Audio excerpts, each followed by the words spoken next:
तो cell theory की हम बात करें तो सेल थ्योरी जो है वो आपकी परपोज बाय आपके दो साइंटिस्ट है जिन्होंने क्या किया, परपोज किया सेल थ्योरी को, जिसमें से फर्स्ट जो साइंटिस्ट है आपके मेल्थिस सेल्डन, जो आपके एक जर्मन बोटनिस्ट है।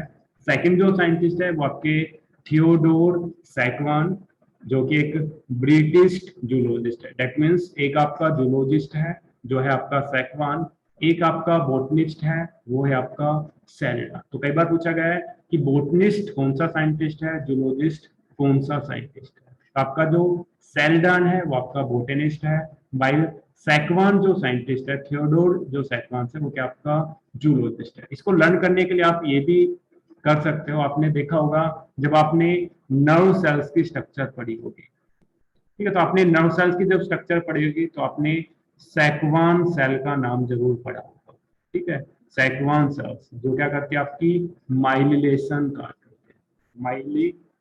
माइलिनेशन का मतलब क्या होता है, माइलिन शीथ की जो फॉर्मेशन होते हैं उस प्रोसेस को हम क्या बोलते हैं, माइलेशन बोलते हैं। और ये जो माइलेशन है ये काज बाई सैकवान सेल, ये सैकवान सेल क्या करती है आपकी जो नर्व सेल्स है उनके अंदर क्या करती है, माइलेशन काज करती है। और ये जो माइलेशन है ये नर्व सेल्स को क्या करता है, इंसुलेशन प्रोवाइड करता है। इंसुलेशन क्या करता है आपका, प्रोवाइड करता है। तो इंसुलेशन क्या करता है आपकी, प्रोवाइड करती है। तो आपने जब स्ट्रक्चर बनाई होगी तो आपकी जो एक्सोन है, एक्सोन पे आपने माइलिनेशन देखा होगा, माइलिन शीथ देखी होगी, ठीक है। तो यहाँ पे आपने क्या होगा, इस तरह की कोई स्ट्रक्चर रिप्रेजेंट की होगी और जिसको आपने बताया होगा कि आपकी सैकवान सेल्स है। तो नर्व सेल्स के अंदर सैकवान सेल्स प्रेजेंट होती है। तो याद रखना कि किन सेल्स के अंदर प्रेजेंट होते हैं, नर्व सेल्स के अंदर। फंक्शन क्या होता है, माइलेशन कार्य करते हैं और इस माइलेशन का फंक्शन क्या होता है आपका, इंसुलेशन प्रोवाइड करते हैं। तो जो सैकवान जो साइंटिस्ट है थियोडोर सैकवान, ये आपका क्या है, जूलॉजिस्ट है। और आपका जो सेल्डन है वो क्या है आपका बोटनिस्ट है। तो दोनों ने सेपरेटली क्या किया, सेल थ्योरी को प्रपोज किया। 1838 में मेल्थिस सेल्डान जर्मन बोटनिस्ट और 1839 में ब्रिटिश जूलॉजिस्ट ने क्या किया, सेल थ्योरी को क्या किया आपका प्रपोज किया। अकॉर्डिंग टू सेल थ्योरी की बात करें तो इसमें आपकी एनसीईआरटी के अंदर दो ही पॉइंट दिए गए हैं जो आपको याद रखने हैं। वैसे तो बहुत सारे पॉइंट्स हैं बट दो पॉइंट आपको याद रखने हैं। फर्स्ट जो according to cell theory, all जो लिविंग ऑर्गेनिजम्स है, all living organisms, all living organisms are composed of cells, are composed of cells. That means आपकी सभी लिविंग ऑर्गेनिजम्स आपके क्या होते हैं, आपके सेल को क्या करते हैं, कंपोज करते हैं। दैट मीन्स उनके अंदर एक सिंगल सेल्स क्या होगी आपकी एटलीस्ट प्रेजेंट होगी, ठीक है, सभी लिविंग ऑर्गेनिजम्स के, ठीक है। या फिर उनके अंदर क्या होगा आपका प्रोडक्ट ऑफ सेल्स प्रेजेंट, ठीक है। सेकंड हम बात करें, आपकी जो सेल्स है वो आपकी अराइज होती है प्री एग्जिस्टिंग सेल्स। और ये जो स्टेटमेंट है ये आपकी मॉडर्न सेल थ्योरी के अंदर है। पहले सेल थ्योरी में बताया था कि आपकी जो ऑल लिविंग ऑर्गेनिजम्स है वो आपके क्या होते हैं, मेड अप होते हैं आपके सेल से। सभी क्या होते हैं आपके सेल से मिलकर बने होते हैं। इसके अलावा सेल की डेफिनेशन बताई थी कि ऑल जो सेल्स है वो आपकी स्ट्रक्चरल एंड फंक्शनल यूनिट होती है आपकी लाइफ की। इसके अलावा आपकी जो सेल्स है वो क्या करती है आपकी बेसिकली सेम केमिकल कंपोजिशन रखते हैं। अगर हम डिफरेंट सेल्स की बात करें, जैसे अगर हम नारो सेल की बात करें या फिर अगर हम नेफ्रॉन की बात करें या फिर अगर हम आरबीसी की बात करें, डब्ल्यूबीसी की बात करें, डिफरेंट सेल्स की बात करें, तो सभी सेल्स के अंदर उनके अंदर जो बायोकेमिकल कंपोजिशन होते हैं, ठीक है, दैट मीन्स उनके अंदर केमिकल जो कंपोजिशन होते हैं वो क्या होते हैं आपकी सिमिलर केमिकल कंसंट्रेशन प्रेजेंट होते हैं। According to cell theory all जो सेल्स है उनके अंदर सेम केमिकल्स प्रेजेंट होते हैं, सेम बायोमोलिक्यूल्स प्रेजेंट होते हैं और सभी क्या होते हैं आपके सेल से मिलकर बने होते हैं। और इन सेल्स के इनसाइड क्या होता है आपका एनर्जी फ्लो होता है, ठीक है। तो ये आपके अदर मेन आपके पोस्टुलेट्स है सेल थ्योरी के, बट आपकी एनसीईआरटी के अंदर दो ही आपके मेन पॉइंट है। एक आपका मॉडर्न सेल थ्योरी के अंदर क्या आपकी ऑल जो सेल्स है वो क्या होती है आपकी कंपोज रखती है सेल्स, ठीक है। और या फिर उनके अंदर क्या होंगे आपके जो स्ट्रक्चर या फिर पार्ट ऑफ जो सेल्स है वो क्या होगा आपका प्रेजेंट होगा, ठीक है।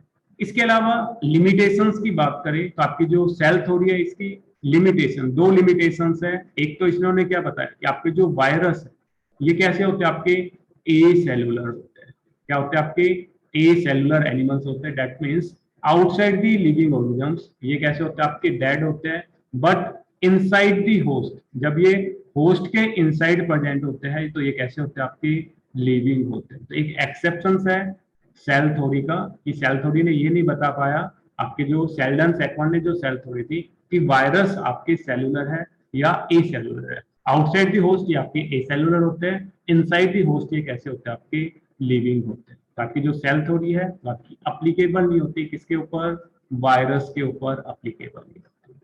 ठीक है, तो एक लिमिटेशन याद रखनी है कि आपके जो वायरस है वो आपके ए सेलुलर्स होते हैं, इनके ऊपर जो सेल थ्योरी है वो आपकी अप्लीकेबल नहीं होती। बट मॉडर्न सेल थ्योरी की बात करें तो मॉडर्न सेल थ्योरी में क्या बताया कि all organism composed of cells या फिर पार्ट ऑफ सेल्स क्या रखते हैं? आपके कंटेन रखते हैं।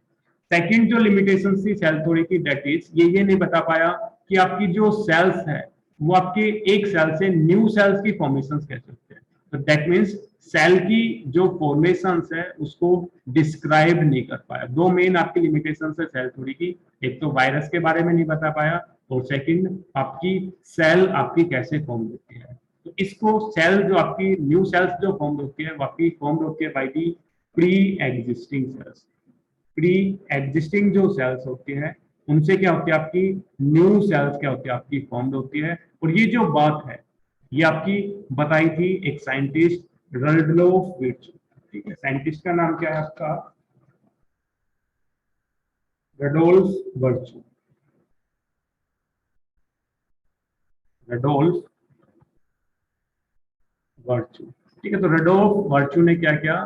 फर्स्ट टाइम बताया कि आपकी जो सेल्स है वो आपकी फॉर्म्ड होती है प्री एग्जिस्टिंग सेल। जब उन्होंने देखा कि आपकी जो सेल्स है वो प्री एग्जिस्टिंग सेल से क्या हो रही है? आपकी फॉर्म्ड हो रही है। तो फर्स्ट टाइम उन्होंने जब ये फिनोमिना देखा तो उनके मुंह से एक बात निकली, ओ मीन्स सेलुला ही सेलुला। ओ मीन्स सेलुला ही सेलुला। इसका मीनिंग क्या होता है? ओ मीन्स सेलुला ही सेलुला, दैट मीन्स आपकी सेल्स ही है जो क्या कर रही है? आपकी न्यू सेल्स को क्या कर रही है? आपकी फॉर्म कर रही है। तो रल्डोल्फ विर्चू ने फर्स्ट टाइम बताया कि आपकी जो प्री एग्जिस्टिंग जो सेल्स है वो आपकी फॉर्म्ड होते हैं, आपकी जो न्यू सेल्स है वो आपकी फॉर्म्ड होती है by the pre existing cells. तो ये वाली स्टेटमेंट आपके लिए इंपॉर्टेंट हो जाती है कि आपकी जो सेल्स है वो आपकी फॉर्म्ड होती है आपकी प्री एग्जिस्टिंग सेल से। साइंटिस्ट का नाम है रडोल्फ वर्चू। इन्होंने देखा कि आपकी सेल्स आपकी प्री एग्जिस्टिंग सेल से फॉर्म होती है, तो फर्स्ट टाइम इनके माउथ से निकला मीन्स सेलुला ही सेलुला। ठीक है, तो दो चीज याद रखनी है इसके अंदर, एक तो पोस्टुलेट याद रखनी है, साइंटिस्ट के नेम याद रखनी है, और एक ये वाली जो स्टेटमेंट है कि आपकी जो प्री एग्जिस्टिंग सेल से क्या होती है? आपकी सेल्स की फॉर्मेशन। ठीक है, तो ये आपकी मेन सेल थ्योरी के अंदर आपके क्वेश्चन पूछे जा सकते हैं आपके एग्जाम के। नेक्स्ट हम बात करें आपकी सेल की शेप की बारे में बात करें और सेल के साइज की बात करें कि जो सेल्स है उसकी शेप क्या होती है, या फिर अगर हम बात करें उसके साइज की बात करें तो इनकी जो शेप है साइज है ये क्या होती है? आपकी वेराइटी ऑफ क्या होती है? आपकी शेप के अंदर प्रेजेंट होती है cells, variety of size present होते हैं। डिफरेंट एक मल्टी सेलुलर ऑर्गेनिज्म के अंदर क्या होते हैं? डिफरेंट शेप की साइज शेप की एंड साइज की होती है आपकी सेल्स प्रेजेंट होते हैं। तो आपको याद रखना है जो आपके एनसीईआरटी के अंदर एग्जांपल दिया है कि कौन कौन सी शेप की सेल्स होती है और कौन सी सेल्स किस शेप की होती है और उसका साइज क्या होता है। बेसिकली वैरायटी ऑफ साइज होते हैं, वैरायटी ऑफ आपकी क्या होती है? शेप प्रेजेंट होती है सेल्स की। जैसे आपके एनसीईआरटी में ये डायग्राम दिया हुआ है तो आप देख सकते हो कि आपकी आरबीसी जो सेल्स है, रेड ब्लड जो सेल्स होती है, एरिथ्रोसाइट जो सेल्स होती है, इनकी शेप कैसी होती है? आपकी राउंड एंड बाइकॉन्केव। ठीक है, वाइल अगर हम डब्ल्यूबीसी की बात करें, व्हाइट ब्लड सेल्स की बात करें, आपकी ल्यूकोसाइट्स की बात करें तो इनकी शेप कैसी होती है? आपकी अमीबोइड शेप होती है, इरेगुलर शेप होती है अमीबा की जैसी। अगर हम बात करें आपकी एपिथेलियल सेल्स की बात करें, कोमुलर एपिथेलियल सेल्स की बात करें तो आपकी कैसी होती है? लॉन्ग होती है और कैसी होती है? आपकी नैरो शेप की होती है।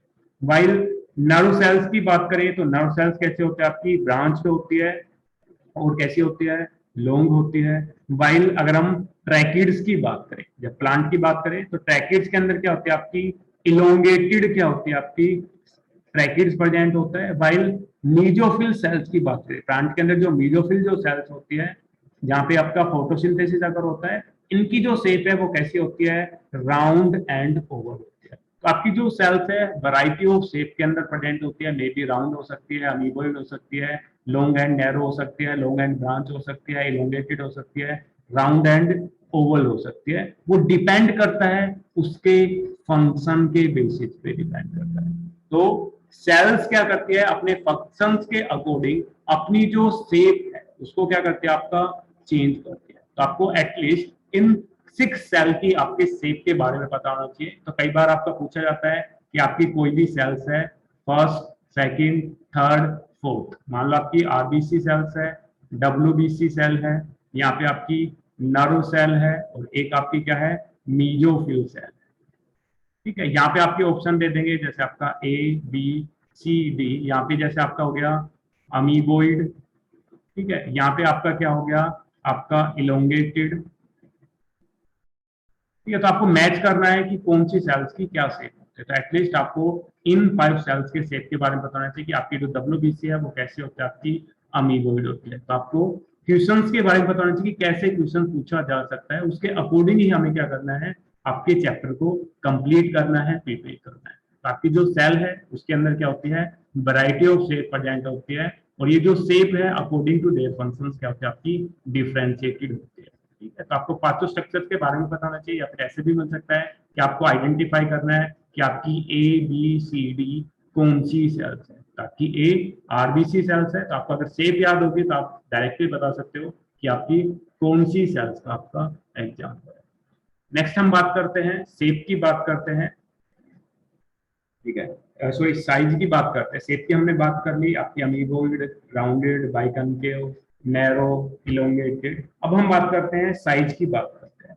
तो जब भी हम साइज की बात करेंगे तो इनका जो साइज होता है ये भी क्या करता है, आपका वेरी करता है। डिफरेंट जो एनिमल्स है, डिफरेंट जो सेल्स है, उनके अंदर जो साइज है वो क्या होता है, आपका वेरी करता है।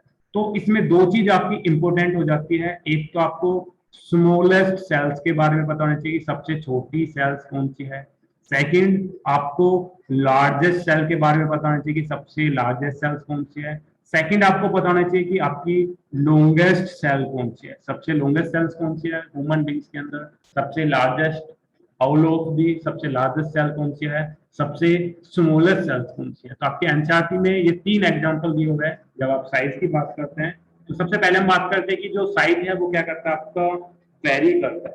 तो ये जो साइज है वो आपका वेरी करता है 0.3 माइक्रोमीटर। आपका 0.3 जो माइक्रोमीटर जो लेंथ है उससे क्या करता है, आपका वेरी करता है। और खुद भी आपका जो साइज है वो क्या हो सकता है, 3 to 5 क्या हो सकता है, आपका माइक्रोमीटर हो सकता है। तो सेल का जो साइज है वो आपका वेरी करता है 0.3 माइक्रो से आपके 3 to 5 माइक्रोमीटर क्या करता है, आपका वेरी करता है। तो आपकी सबसे जो स्मॉलेस्ट जो सेल्स होती है, ठीक है, सबसे स्मॉलेस्ट जो सेल्स होती है दैट इज माइकोप्लाज्म। सबसे छोटी जो सेल्स है दैट इज माइकोप्लाज्म। सबसे छोटी जो सेल्स होती है वो कौन सी होती है, आपकी माइकोप्लाज्म होती है। इसके अलावा जो माइकोप्लाज्म है ये वैसे भी आपका इंपॉर्टेंट होता है, क्योंकि आपकी जो माइकोप्लाज्म है इसके अंदर क्या होती है, आपकी जो मेम्ब्रेन है वो क्या होती है, आपकी अब्सेंट होती है, विदाउट मेम्ब्रेन बाउंड होता है।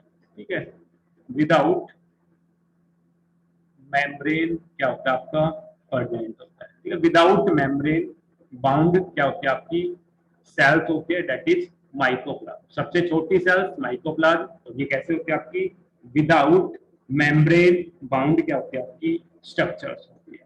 ठीक है, इसके अलावा हम बात करें आपके लार्जेस्ट सेल की बात करें, तो जो लार्जेस्ट जो सेल्स है वो कौन सी आपकी ओस्ट्रिच है। लार्जेस्ट क्या है, आपकी ओस्ट्रिच है। आपके स्तुर्मुंड का जो अंडा होता है, ऑस्ट्रिच का जो एग होता है वो क्या है, आपकी लार्जेस्ट सेल होती है। ठीक है, इसके अलावा अगर हम ह्यूमन बींग्स की बात करें, ह्यूमन बींग्स की बात करें तो ह्यूमन बींग्स के अंदर जो लार्जेस्ट जो सेल्स होती है वो भी क्या होती है, आपकी एग होती है। तो ह्यूमन का जो एग है, ह्यूमन की अगर हम बात करें तो ह्यूमन के अंदर जो लार्जेस्ट जो सेल्स होती है वो क्या होती है, आपकी एग होती है। वाइल लॉन्गेस्ट सेल की बात करें तो लॉन्गेस्ट सेल्स होती है आपकी नर्व सेल। नर्व सेल्स क्या होते हैं, आपकी लॉन्गेस्ट सेल्स होते हैं। ठीक है, अगर ह्यूमन बीइंग की बात करें तो ह्यूमन का जो एग है वो आपका लार्जेस्ट सेल होती है ह्यूमन के अंदर, लॉन्गेस्ट जो सेल्स होती है दैट इज आपकी नर्व सेल्स पर है। इसके अलावा अगर हम ह्यूमन आरबीसी की बात करें तो ह्यूमन जो आरबीसी है इसका जो साइज होता है वो क्या होता है आपका 7.0 माइक्रोमीटर, इसका क्या होता है आपका डायमीटर होता है। तो ह्यूमन बींग्स के अंदर आरबीसी सेल्स है वो क्या होता है आपकी 7 माइक्रोमीटर क्या होता है इनका साइज होता है। ठीक है, तो इनकी जो साइज है ये भी क्या करता है आपका वेरी करता है। तो इन फैक्ट्स को आपको याद रखना है, ठीक है, क्योंकि आपके एनसीईआरटी में यही फैक्ट दिए हुए हैं। तो ये फैक्ट्स आपके मल्टीपल टाइम पूछे भी गए हैं। Smallest cells mycoplasma, largest cells ostrich egg, longest cells nerve cells, RBC cells का साइज 7 माइक्रोमीटर क्या होता है आपका साइज होता है। और शेप हमने देखी कि डिफरेंट शेप के क्या होते हैं आपके एनिमल्स होते हैं। ठीक है, इसके अलावा आपके एनसीईआरटी में ये डायग्राम दिया हुआ है। इस डायग्राम में आपको क्या है, एक टिपिकल जो यूकेरियोटिक सेल्स है उसका साइज रिप्रेजेंट किया हुआ है। ठीक है, तो एक टिपिकल जो यूकेरियोटिक सेल्स है इनका जो साइज होता है 10 to 20 क्या होता है आपका माइक्रोमीटर होता है। ठीक है भाई, अभी हमने देखा आपकी जो प्रोकैरियोटिक सेल्स है उसका जो साइज है 0.3 micrometer say that means 3 to 5 micrometer तक क्या करता है आपका वेरी करता है। तो आपके जो यूकेरियोटिक जो सेल्स हैं उनके अंदर जो साइज होता है 10 to 20 माइक्रोमीटर वेरी करता है। टिपिकल बैक्टीरिया की बात करें उनका साइज 1 to 2 माइक्रोमीटर होता है। पीपीएलओ की बात करें pneumonia pleuro pneumonia like organism जो होते हैं इनका जो साइज होता है 0.1 माइक्रोमीटर होता है। वायरस की बात करें तो इनका जो साइज है 0.02 से 0.2 माइक्रोमीटर क्या होता है आपका साइज होता है। तो जो सेल्स है इनका साइज भी क्या करता है आपका वेरी करता है आपके सेल टू सेल्स। डिफरेंट जो सेल्स होती है उनका जो साइज है वो भी क्या करता है आपका वेरी करता है, शेप भी क्या करती है आपकी वेरी करती है।